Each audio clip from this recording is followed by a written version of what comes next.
fucking niggers think you're gonna fucking take over the world?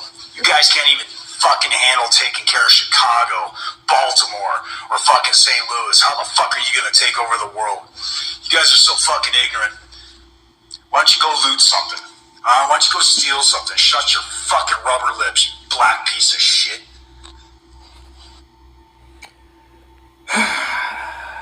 Shalom, shalom to the nation of Israel. Shalom, shalom, shalom. Well, Esau told you, how he felt. And to be honest with you, Esau's big mad right now because they at the end and they showing their true colors, their hatred towards Jake. And all that clip came from the beginning of the brother shopper of the 12. I'm going to leave a link of that brother's page in the description box. Baba Kashar, go and subscribe. Follow that brother. But yeah, I'm going to give all honor, glory, and praises, though, the Most High Yahawah, Bahashem YAHAWASHI, Bahashem RAWACHAA QADASH. Double honors to my elders at Great Milestone who rule well, singing honors to the elect. Peace and blessings to 1/3, and to the confusion, faces in the four corners of the earth, shalom. I'm just doing it through the spirit, woke on us long ago. I saw this earlier, and I meant to touch on it, but a brother literally just sent this to me, like, not even 15 minutes ago, and it was just a spirit. It's like, yeah, you need to talk on this right now, because you got to look, it's two ways you can really look at it, You can look at it like Jake can be fearful that Esau going to come down with a great wrath, which he is going to. 2/3 are going to get judged very, very, very viciously by Esau, because Esau is the left hand of the Lord. Remember that. Esau's on the Lord's sword. It says that in Psalm 17. We say, keep me from the wicked, which is thy sword. The Esau is the sword. What is it? What is his blessing? The sword. So he always gonna speak like a warmonger, and because that's his blessing. You can see he's very militant, right? He's a man of the field, Jake. Where we at? We at the crib. We're a man of the house, But nonetheless, though, so I look at this more like Esau's losing, and I don't want to blame it on us. It's no different than in Rome when Rome was burning down. Nero started but blamed it on us. And that's something beautiful the brother was saying in his video. He said, that they said that Red Lobster went out of business because we were stealing shrimp meals or some crazy junk like that. No, this is them taking away. It's called monopolizing the market. You crash in the market, you start a new system. That's what they did with the Great Depression, all right? Because everyone was using gold. It was a bartering system, remember? Then they said, turn on your gold, then we give you a fiat currency. They gave you money. And then they killed the gold standard in the 70s. And then they made everybody believe in this money. Now that the money's lost its value, they're getting rid of it. Now they're trying to create a new system, a new digital system. It's going to go back to the MOTB in Revelation, the 13th chapter. The reason why I said all of that, forgive me for speaking so fast, is that they're crashing, they're destroying their own system, their own queendom, I say. And Esau is fed up with it. And the thing is, when they say, you think you're going to rule over the world? He's talking about the Israelites, what we're talking about out there. But the thing is, you're losing as we're speaking. You weren't about us.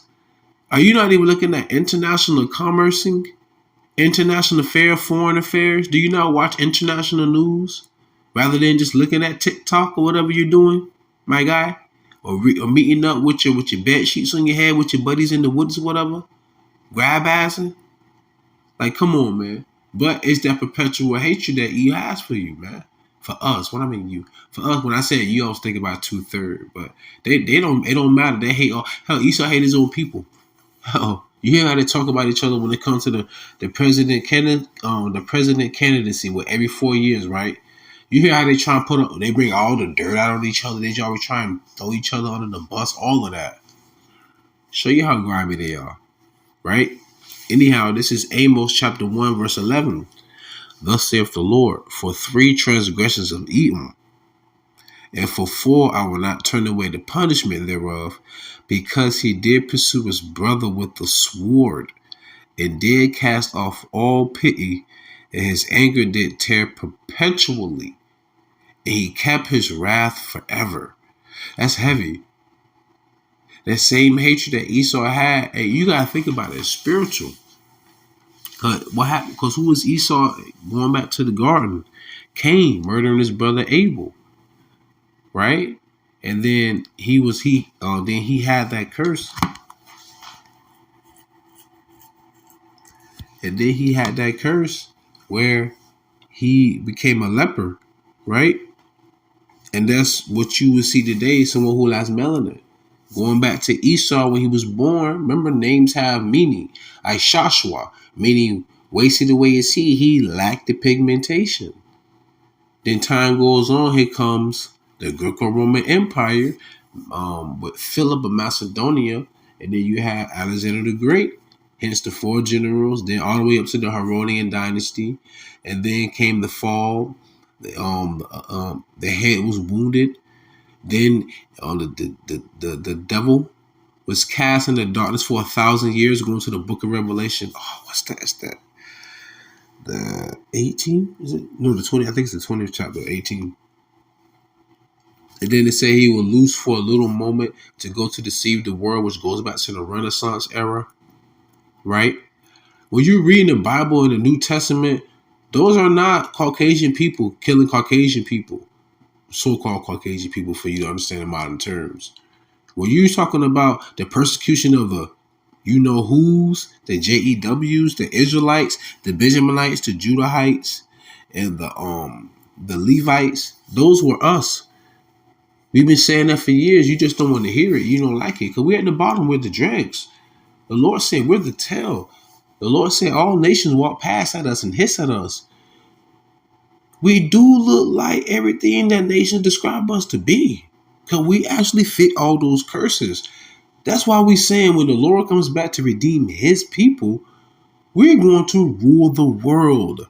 They acting like we're going to be taking over military bases and hijacking F-22 Raptors. And no. We're talking about supernatural. Isaiah 47:3. He said, I shall not meet thee as a man. In a whole nother, you can't fathom what you will see when we become what we are. But you knew not what we would be. That's why you talk in that manner. Matter of fact, let's just get that. But that's why 2/3 are gonna get that wrath from Esau. Because they didn't believe just like they didn't believe. Which they're not supposed to. The Lord blinded them. This is 1 John chapter 1. 1 John 3:1. Chapter 3, verse 1. Behold, what manner of love the Father hath bestowed upon us, not all us, that we should be called the sons of God, which is an Israelite. Israel means son of God. YASHARAHLA in the Hebrew. Yah means he, Shar means prince, Allah means God. Loosely translated, he, prince, God. He is a prince of the king. He is a prince of God. Child of God. That's literally what that means. Okay? Therefore the world knoweth us not, because it knew him not. See? They don't really know the Lord. Because they got this modern day Christianity where they pick the good from it. Oh, here. Do you accept him? Then you can be saved. He said, you have not chosen me, I have chosen you. And then he goes on to say salvation for the Jews, meaning the Israelites. He said, him who you hung and slew and hung on the tree, him he have exalted to be a savior and a prince for remission of sins to Israel. Keep saying that throughout the scriptures, man. That's what that hatred coming from, because your forefather Esau sold his birthright. That's where that perpetual hatred comes from. You ain't gonna rule the world, because that goes back to your forefathers sold us the birthright to where we will rule the world. That's that perpetual hatred you got, going back to Amos.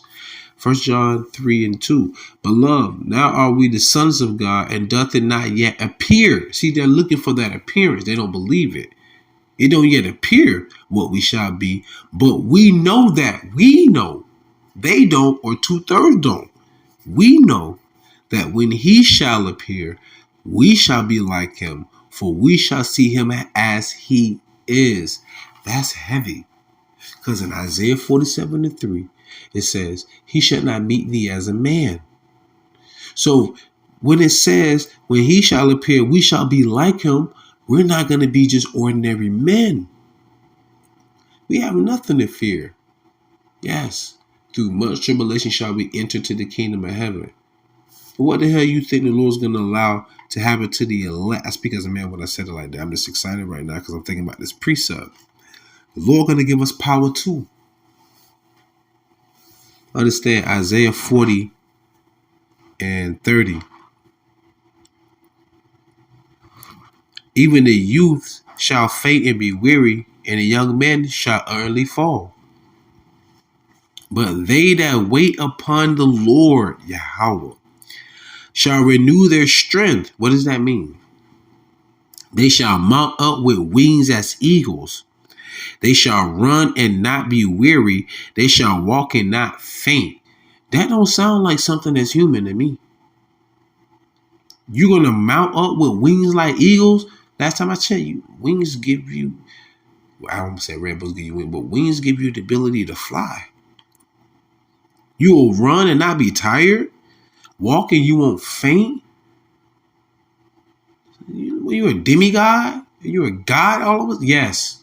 Because we are sons of God. We're going to be just like the only begotten Son in its angelic form. And also, I'm going to close out with this just for words of comfort, because remember, we're still in these bodies, okay? So we're still subject to all the matter, the things that can come against us because we are still in this wicked flesh. But understand, this is 1 Maccabees chapter 3. This is when a great multitude is coming up against us. A great multitude, okay? So check this out. 1 Maccabees 3:19. Keep this in mind, y'all. For the victory of battle standeth not in the multitude of an host, but strength cometh from heaven. Listen here. They come against us in much pride and iniquity to destroy us. You niggas think you're going to rule the world. They come with much pride, want to destroy us. And our wives and children. It's brothers in this truth that have families. Don't get it twisted. All right? And to spoil us. But we fight for our lives and our laws. It's because of the laws why we are in defense of the gospel. Wherefore the Lord himself will overthrow them before our face. And as for you, be not afraid of them. I love that. So with that being said, man, I pray you edify fan. Hey, Esau, he's supposed to go out with a bang. He's going to go out with a bang, mainly against the 2/3. But the thing is, the Lord going to lift up a standard when the enemy come in like a flood. And they going to know these right here, these are the Israel of God. You are not going to touch these. So with that being said, stay in the spirit, don't fear it, just endure it. Ask for forgiveness, pray without ceasing, stay humble, remain diligent. Kwama Sha'Allah, Mufla Babal, Shalom.